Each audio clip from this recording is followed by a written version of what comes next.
Bonjour et bienvenue dans Archi-Urbain, l'émission qui vous parle d'architecture et d'urbanisme à Bruxelles. Aujourd'hui, je suis à Forêt et parce que Bruxelles n'est autre que des découvertes, je vais vous faire découvrir une arrière-maison qui se trouve rue Berthelot, qui a été construite, rénovée, on va savoir, avec un architecte qui s'appelle Nicolas Guigou.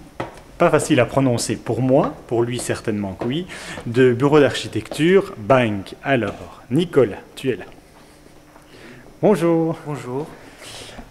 Alors, Nicolas, viens un peu par ici. Oui. Voilà, on aura une meilleure lumière et en plus on verra beaucoup mieux la maison. Alors, Bank, ça veut dire quoi? Pourquoi un cri pour un bureau d'architecture? Mais en fait, c'est bêtement, c'est bêtement les initiales de bureau d'architecte Nicolas Guigou. Et Ah, c'est ça. voilà, ce n'est pas très futé ni plus Mais quand conceptuel même, que ça. quand même. Et la connotation aussi, le côté petit coup, bang, on trouve ça rigolo. Donc, voilà. Alors, on trouvait ça, donc c'est-à-dire que vous êtes plusieurs. C'est-à-dire que je travaille déjà depuis plusieurs années avec un architecte qui s'appelle Christophe Gallou, et depuis pratiquement le début que le bureau existe, et avec Alexandre Jongen, depuis maintenant, ça fait 2 ans. Donc on est réellement 3 au bureau. D'accord. C'est quoi la philosophie de Bang? La philosophie de Bang, c'est déjà on essaye d'être le plus juste possible en fonction des projets qu'on nous propose. On a des projets relativement variés, que ce soit donc aussi bien de la promotion que des projets publics pour des instances de quartier type Rénovas, la commune de Schaerbeek, un hall de sport qu'on va aller voir tout à l'heure, qu'on a fait en collaboration, en association avec un autre architecte qui s'appelle Jean-Philippe Coffrier. Et des projets beaucoup plus petits, que ça va de la rénovation de petites maisons à la restructuration, comme ici, d'espaces anciens, espaces industriels. Ah, ici, c'était effectivement un espace industriel. C'est devenu une maison. Quel matériau as-tu utilisé? C'est assez brut. C'est-à-dire que donc ici, c'était un bâtiment qui avait très peu de valeur architecturale. Le seul avantage qu'il avait, c'était sa surface. C'est un bâtiment qui est également très enclavé. Donc on a un peu remis tout à plat, c'est-à-dire qu'on a éventré entièrement le bâtiment sur toute la hauteur et on a recréé les niveaux intermédiaires qui nous intéressaient, qui permettaient, on va dire, de rendre l'espace attrayant et agréable à vivre. C'est ça. Donc, en fait, il y a deux choses importantes dans ce bâtiment. On a d'abord la façade que tu as reculée pour justement créer de la lumière dans la maison, parce que sinon, donc, par là où je suis entré, c'était une ancienne entrée cochère. Oui, c'est ça. Et puis, en fait, la cour était entièrement recouverte. Oui, la cour était recouverte et les bâtiments étaient beaucoup plus proches l'un de l'autre. Donc on a reculé cette façade une première fois, déjà pour améliorer le vis-à-vis entre les deux bâtiments. Ça nous a permis aussi de recréer une petite terrasse qui est plein sud dans ce petit recoin.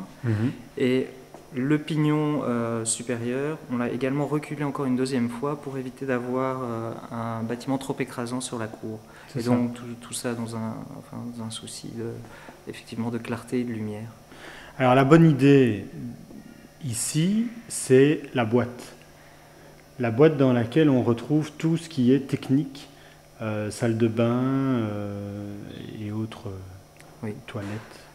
Oui, en fait, cette boîte, elle a plusieurs fonctions. Déjà, au niveau utilitaire, effectivement, on ne voulait pas rentrer dans un espace et créer donc une séquence classique de petits vestiaires, petites toilettes, etc. On voulait rentrer, pouvoir embrasser la totalité de la surface de la pièce. Et donc, cette boîte est venue, on va dire, s'intégrer, on va dire, entre les deux niveaux de vie de la maison, c'est-à-dire le séjour et les chambres au-dessus. Donc tout est concentré dans cette boîte, aussi bien les salles de bain, salles de douche, vestiaires, toilettes. Donc très rapidement, quand on arrive, on peut accéder à son vestiaire, poser sa veste, aller aux toilettes éventuellement. Et pareil, des chambres, très rapidement, on descend et on accède aux salles de bain.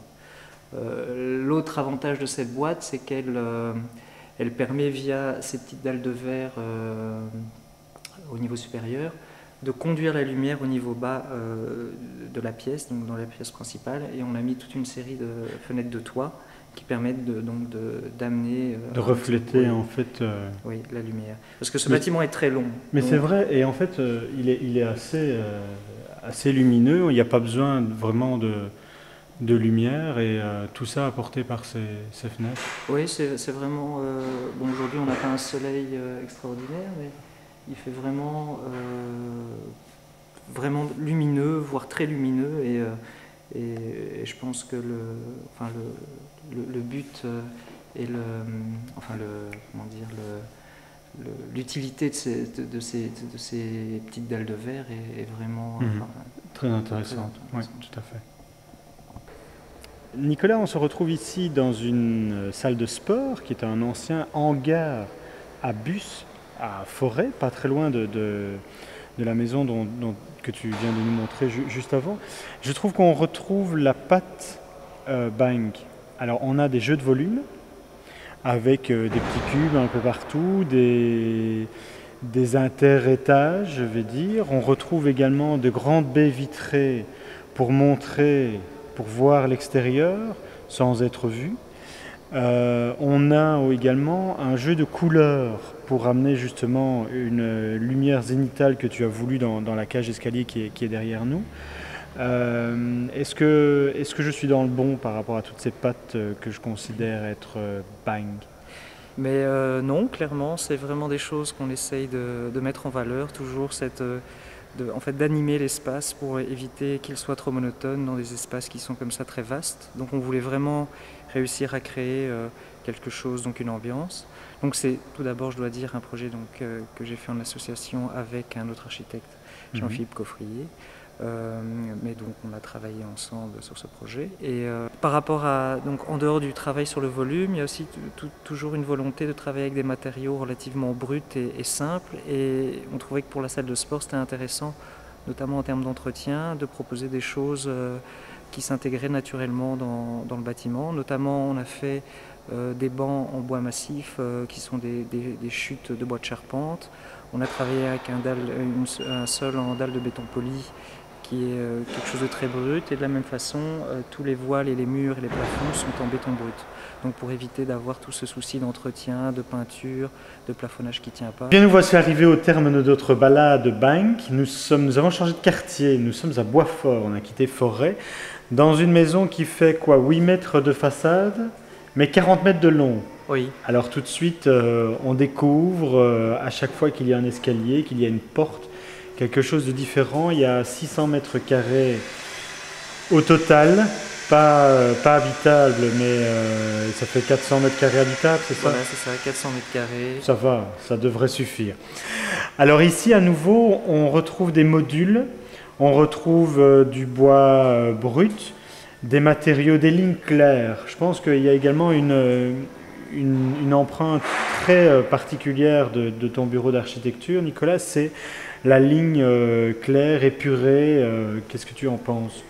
Mais clairement, oui, on essaye toujours de travailler simplement, sobrement. La ligne de conduite ici, dans ce loft-ci, ça a été vraiment de tirer un maximum parti de l'espace, mais sans rajouter d'artifices, sans de choses exubérantes. Donc l'espace, je trouve, suffit à lui-même. Se suffit à lui-même. On a travaillé par séquence parce que le bâtiment est très long, donc on a rythmé ça de façon, on va dire, séquentielle. Donc créer des petits plans, le hall, l'entrée, puis le hall la zone séjour, salon, salle à manger, qui s'articule autour de la terrasse. C'est effectivement à chaque fois des zones que l'on voit comme ça, au fur et à mesure que l'on avance dans la maison, on découvre une pièce, on découvre une zone. Oui, c'était pour éviter justement toujours ce côté un peu monotone, d'embrasser en une seule fois la totalité du volume. Ici, c'était pas très intéressant, c'était juste l'inverse. Donc vraiment, c'était un plein pied, donc on a travaillé un peu à l'envers de ce qu'on a fait rue Berthelot. On voulait un plan ouvert donc pour la zone des chambres, enfin si on parle spécifiquement de la chambre, un plan ouvert, mais malgré tout, avoir quelques connexions visuelles entre les différents espaces. Donc, avoir l'intimité au niveau de la chambre, mais pouvoir avoir la perception de la salle de bain, et également de la salle de bain avoir la perception de la petite terrasse. Donc on a fait un petit aménagement donc un peu verdurisé, on va dire, et ça donne un petit peu ce contact intéressant toujours entre l'intérieur et l'extérieur. D'accord. Bon, eh bien Nicolas, moi je te remercie pour toutes ces explications. Je pense que le chat a faim, donc on va peut-être nourrir le chat. Bonne et idée. puis, merci. Mais avec grand plaisir, c'était très agréable. À bientôt. À bientôt.